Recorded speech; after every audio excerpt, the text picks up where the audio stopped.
The desert was wrong that night. Not quiet, not peaceful. Wrong. The kind of wrong that makes even the wind refuse to move. Dr. Kalen stood at the edge of the excavation pit, staring down into the darkness. Their floodlights barely penetrated the sand-choked shaft they'd spent 3 weeks digging. The workers had abandoned the site hours earlier, claiming the ground whispered. Kalen laughed it off. But now, alone, he heard it too. A faint rasp.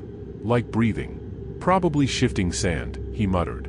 But even he didn't believe it. Below, the air rising from the hole was cold. Ice cold.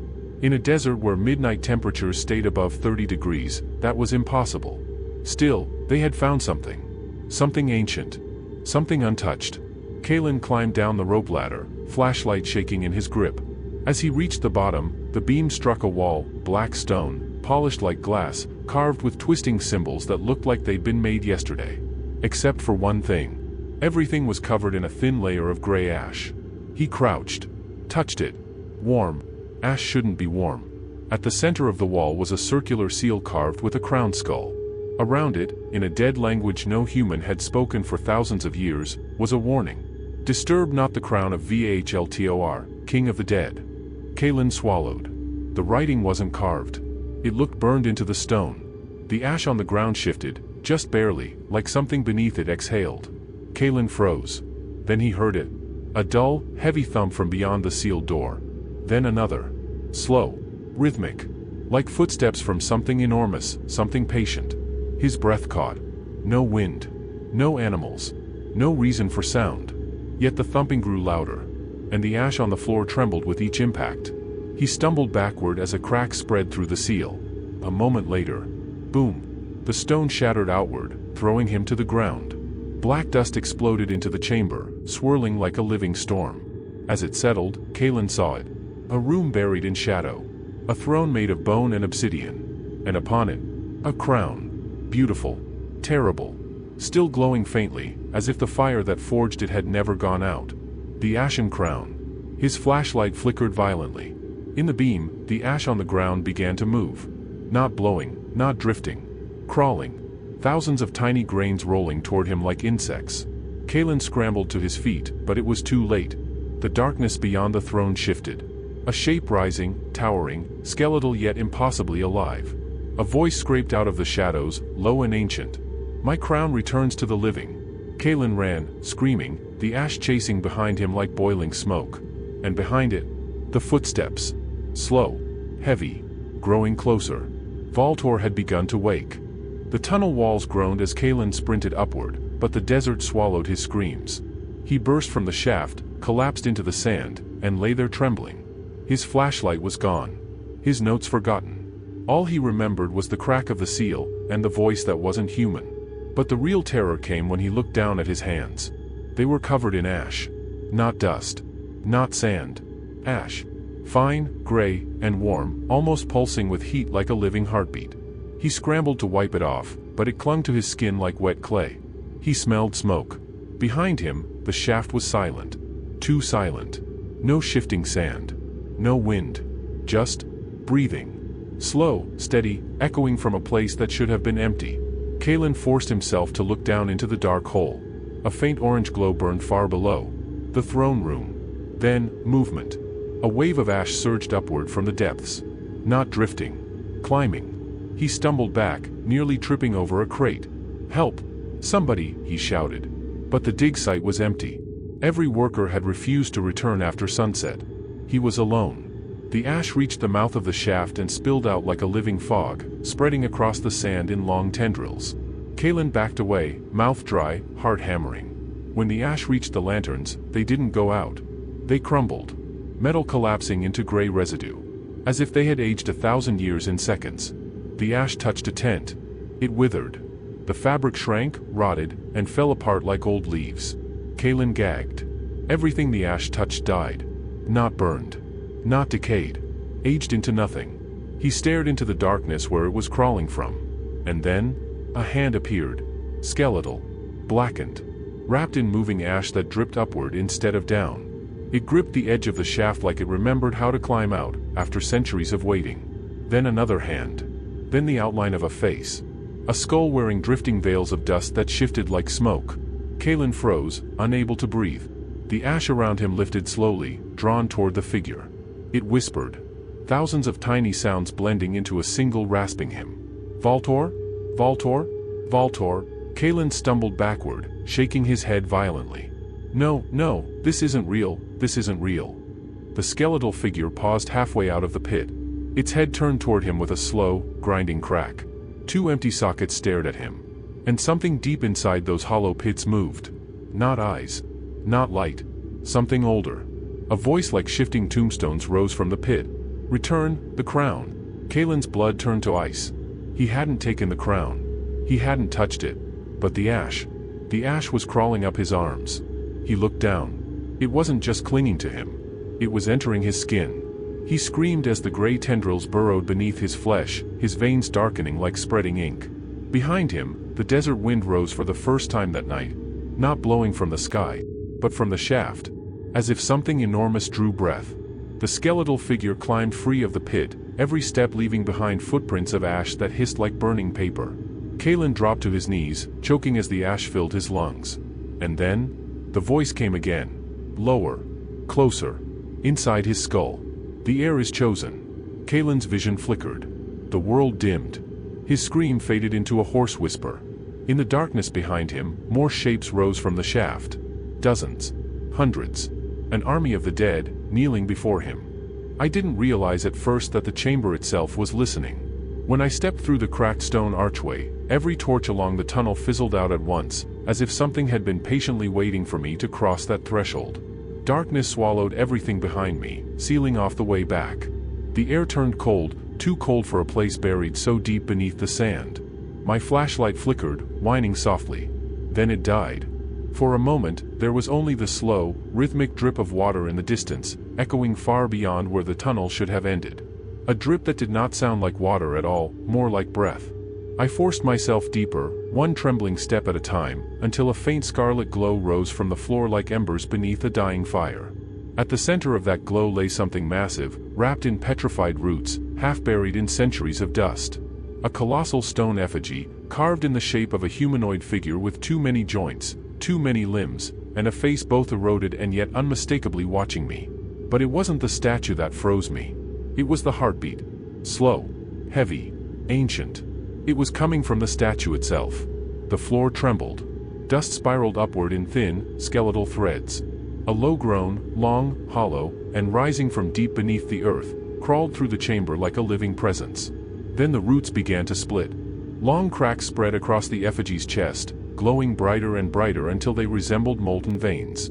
The stone around its face shifted, then peeled back, like something shedding old skin. A whisper flooded the chamber, not spoken aloud but forced directly into my skull. You have come too close. I stumbled backward, my hands shaking, reaching for anything in the dark, but the ground pulsed again, and the statue's head turned toward me with a grinding snap. Its hollow eye sockets ignited.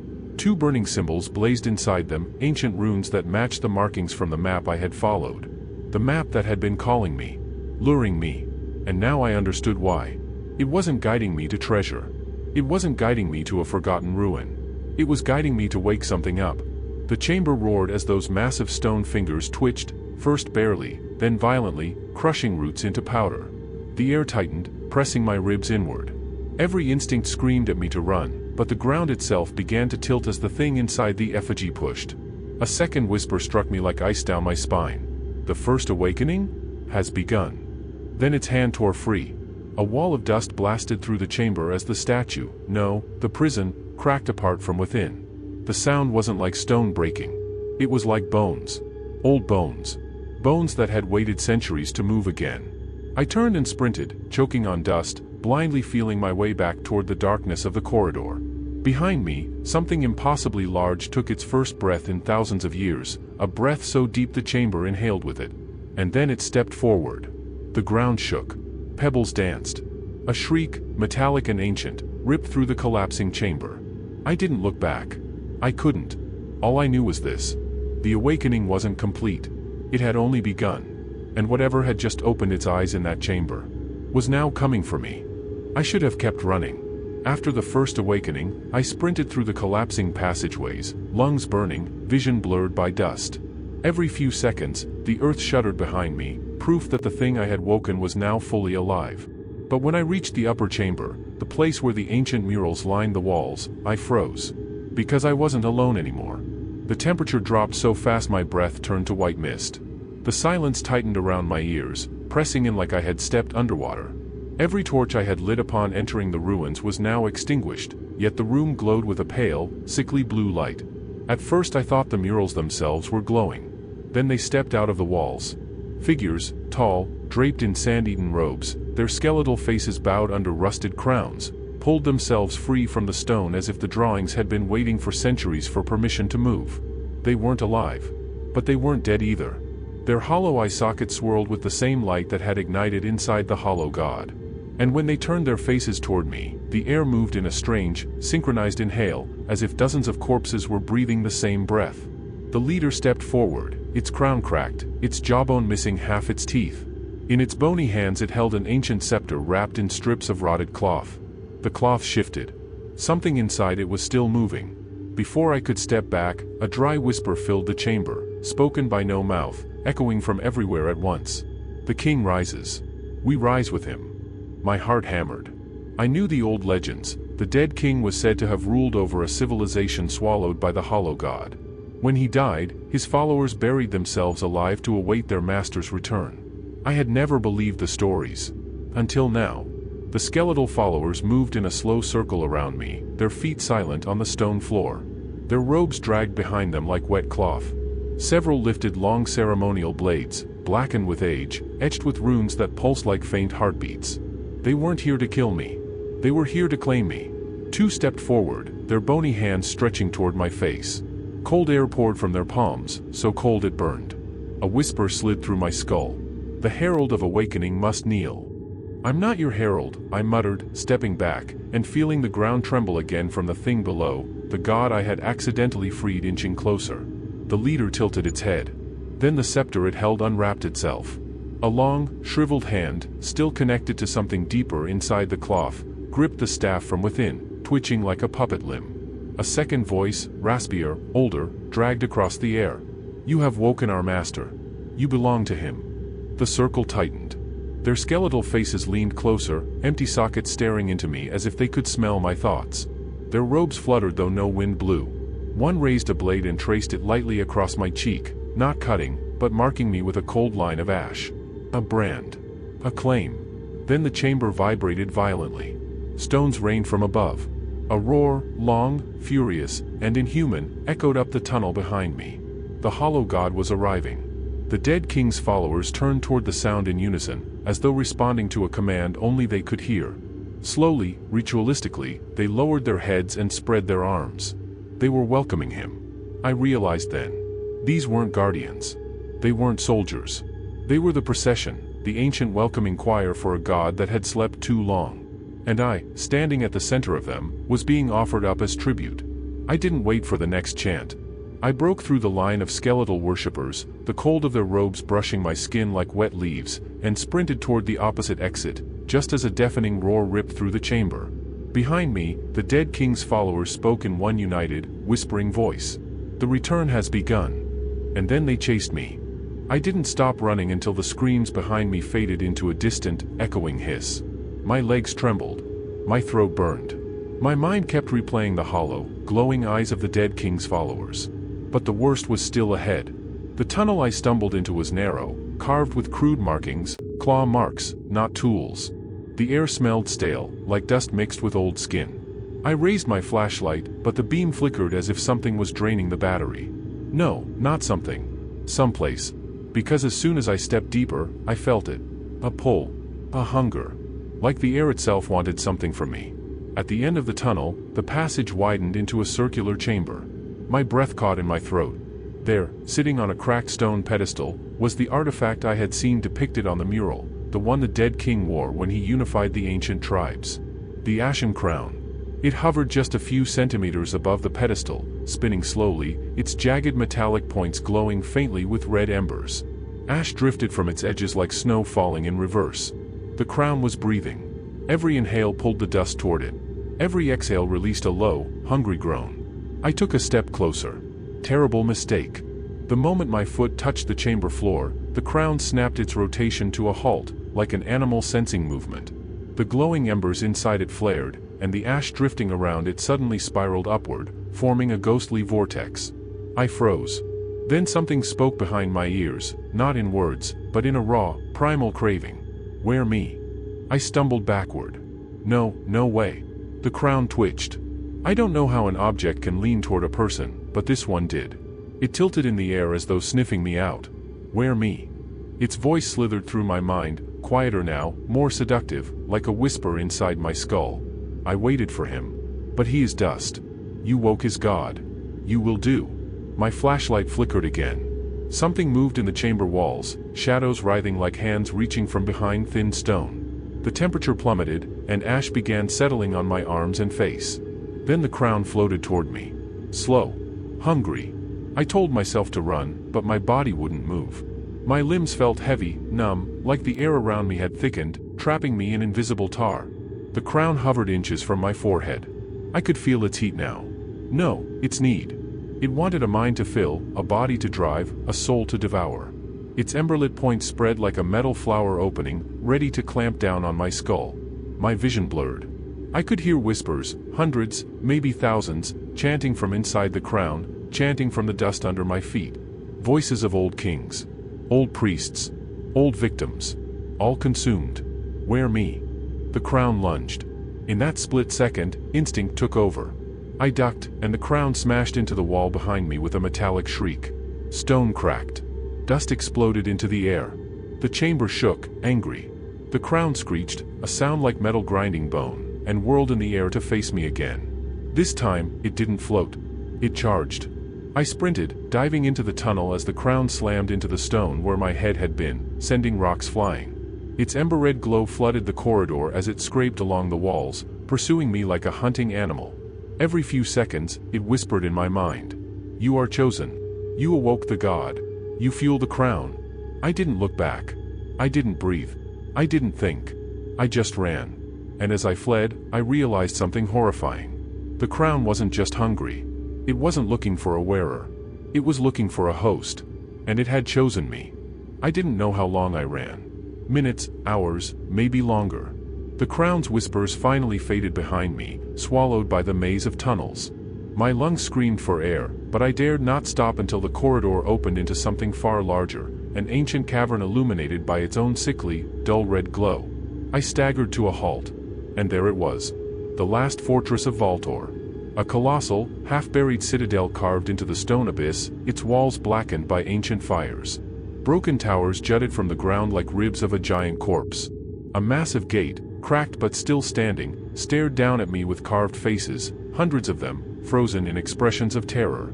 The fortress was built to keep something out. Or to keep something in. A faint, rhythmic rumbling vibrated beneath my feet, like distant footsteps. I couldn't tell if they were from the hollow god or the dead king's legions. Either way, they were getting closer. I pushed the gate. It didn't move. Then, without my hands touching it again, the gate slowly opened on its own, groaning like a dying animal. A gust of cold air rushed outward, carrying a smell like rotting incense.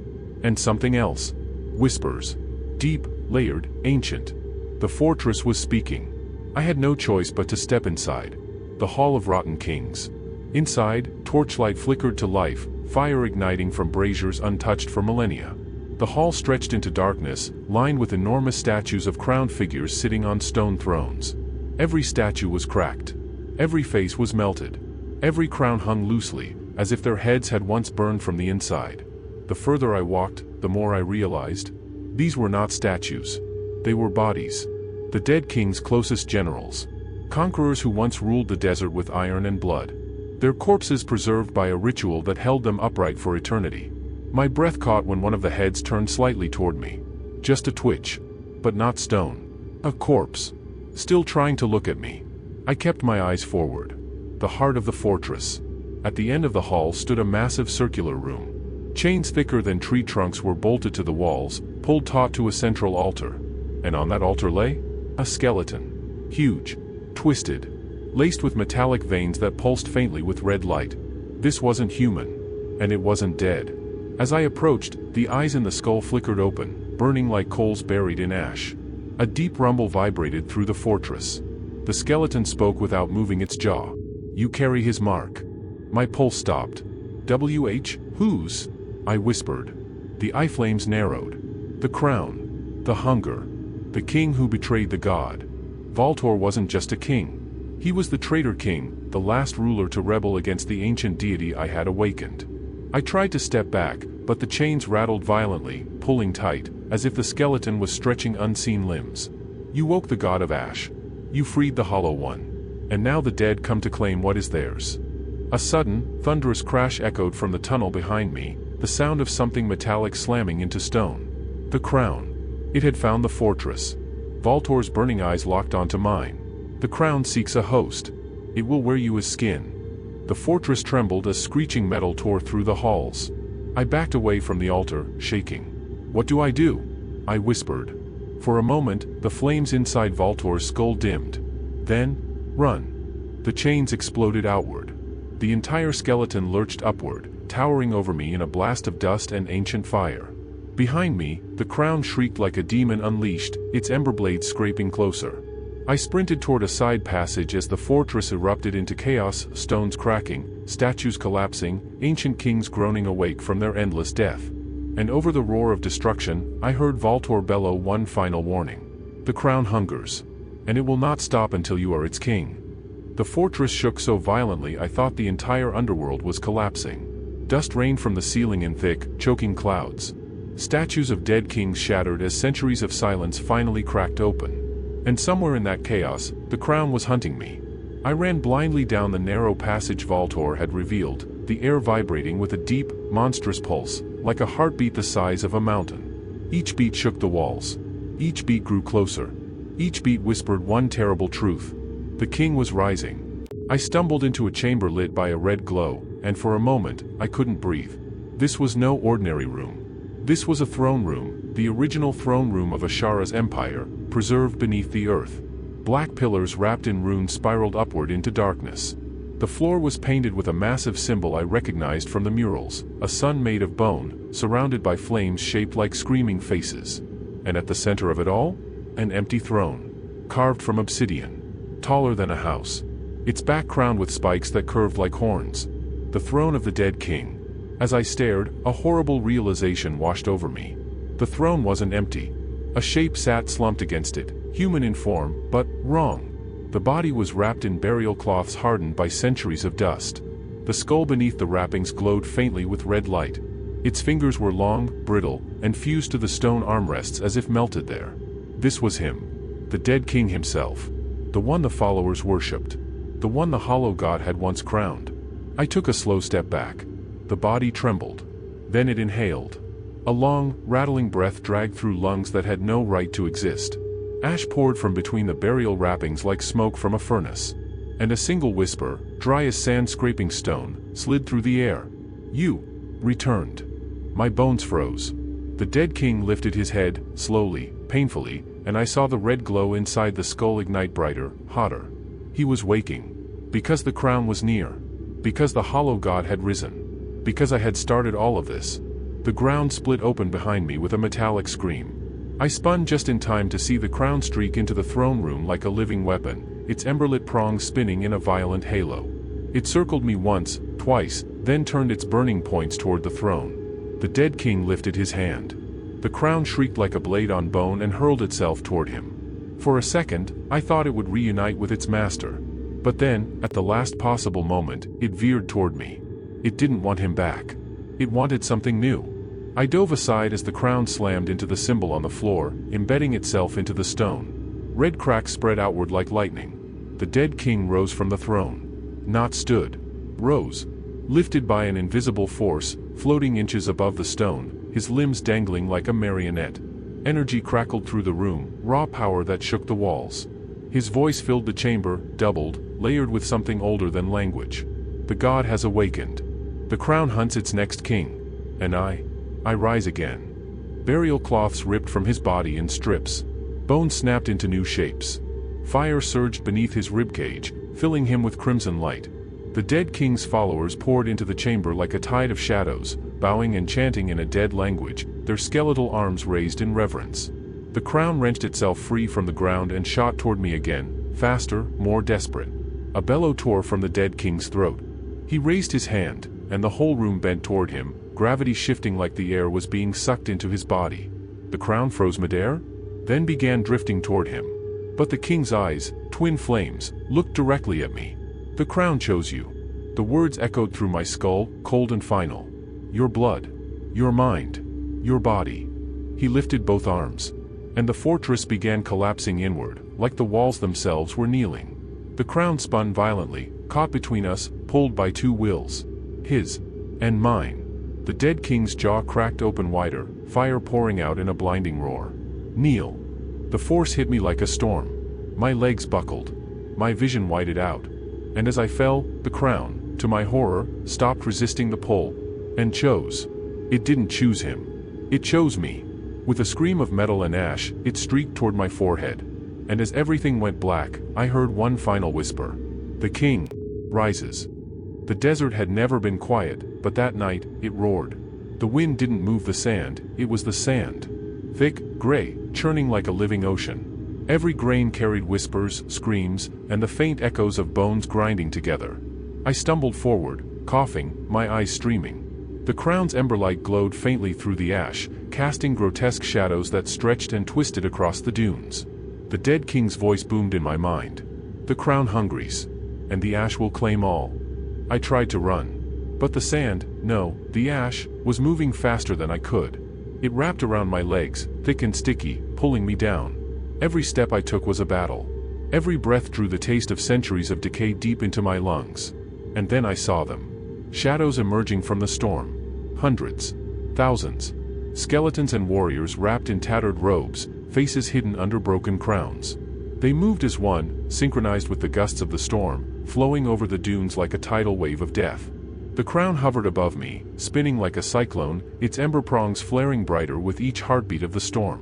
Every time it passed close, the ash around me hissed and writhed, climbing up my arms, sticking to my skin, seeping into my pores. I stumbled into a ruined stone arch, and behind me, the dead king rose again from the shifting ash, larger now than I remembered, burning eyes cutting through the gray haze. His skeletal hand stretched toward me.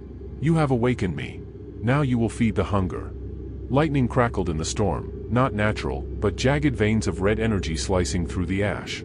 It illuminated the endless line of followers, all converging on me. Their whispers merged into a single, bone-chilling chant. "The crown? The crown? The crown." I turned and ran, but the desert had become a maze of shadows and ash. Every dune shifted beneath my feet. Every shadow seemed alive, reaching, clawing, whispering secrets I didn't want to know. Then I saw it, a chasm opening in the sand, black as void, stretching toward the horizon. And from within it, the faint glimmer of the throne room of the dead king, where the Ashen Crown awaited. The storm screamed around me, carrying voices from centuries past, mocking, guiding, cursing. I felt the pull, the irresistible, suffocating pull of the crown's hunger. I knew, in that moment, that there was no escape. The ash would find me. The crown would claim me. And the dead king's army would rise to drag me back to the fortress. With every ounce of strength, I ran, knowing the storm itself was alive, and that each step brought me closer to the moment when the crown would finally choose its host. And that host, it seemed, was me. The first light of dawn was a lie. It wasn't sunlight. Not really. It was the glow of ash drifting across the desert sky, painting everything in shades of gray and red. The storm had passed, or so I thought, but the air still throbbed with a terrible heartbeat. Every step I took toward the ruined fortress was heavy, weighted by centuries of death and the pull of the Ashen Crown. I stumbled into the shattered gates of the last fortress of Vahl'Tor. Stones crumbled beneath my feet, echoing across the hollow halls. Statues of kings, generals, and priests, all long dead, lined the corridors, their hollow eyes following me. They didn't move, not yet. But I could feel them waiting. The crown hovered before me, spinning slowly, ember prongs casting dancing shadows that twisted into shapes too grotesque to name. Its whispers filled my mind. Your blood? Your mind? Your soul? Behind me, the dead king's skeletal followers surged from the shadows, a tide of broken crowns and ancient blades. The air hummed with their unified chant. The crown? The crown? The crown. And then I saw him. The dead king himself, risen fully now, standing taller than the fortress walls, a living nightmare of ash, fire, and bone. His glowing eyes pierced through the swirling dust. His voice was everywhere, inside my head and around me. "Kneel. The crown will wear you." I knew I had one chance. One chance to end this. To seal the crown before it claimed me, and unleashed Vahl'Tor's army upon the world. I ran toward the central chamber, the ground trembling with every step. Ash crawled up my legs, clawed at my arms, whispered my name. I could hear centuries of dead kings screaming in agony, begging, laughing, warning. The crown shot ahead of me, hovering just above the altar. I grabbed it, and immediately, fire and shadow exploded across the chamber. My vision split between the present and the centuries-long memories of those who had touched it before me. Kings, generals, priests, all consumed, all whispering their suffering. "We warned you, we failed, it hungers." I slammed the crown onto the stone altar. Chains erupted from the walls, wrapping around it, sparking with crimson energy. The dead king screamed, a sound like metal grinding bone. The fortress quaked violently, pillars toppling, walls collapsing. The skeletal followers surged forward, trying to reclaim the crown, but the chains tightened. One by one, they were pulled into the cracks opening in the floor, disappearing into the void below. The dead king reached for me. His fingers, tipped with burning bone, grazed my shoulder. I felt centuries of hunger, rage, and power crash into me. My mind screamed. My soul quaked. I shoved the crown down. The chains flared brighter than the sun. A shockwave tore through the fortress, shaking the desert beyond. The dead king bellowed, a sound that cracked the sky, then vanished into the abyss. Silence. The ash settled. The followers were gone. The fortress lay in ruins. And the crown? Lay dormant, chained, but whispering still, faintly. I wait. I always wait. I stumbled from the ruins as dawn, real dawn this time, broke over the horizon. The desert was quiet, eerily still, as if the world itself was holding its breath. My body ached. My mind was numb. But one truth remained: the crown had chosen me, and though I had survived, it would not forget. I looked back at the fortress, now nothing more than jagged stone and drifting ash. And somewhere deep beneath the ruins, I could hear the faintest whisper. The king will rise again.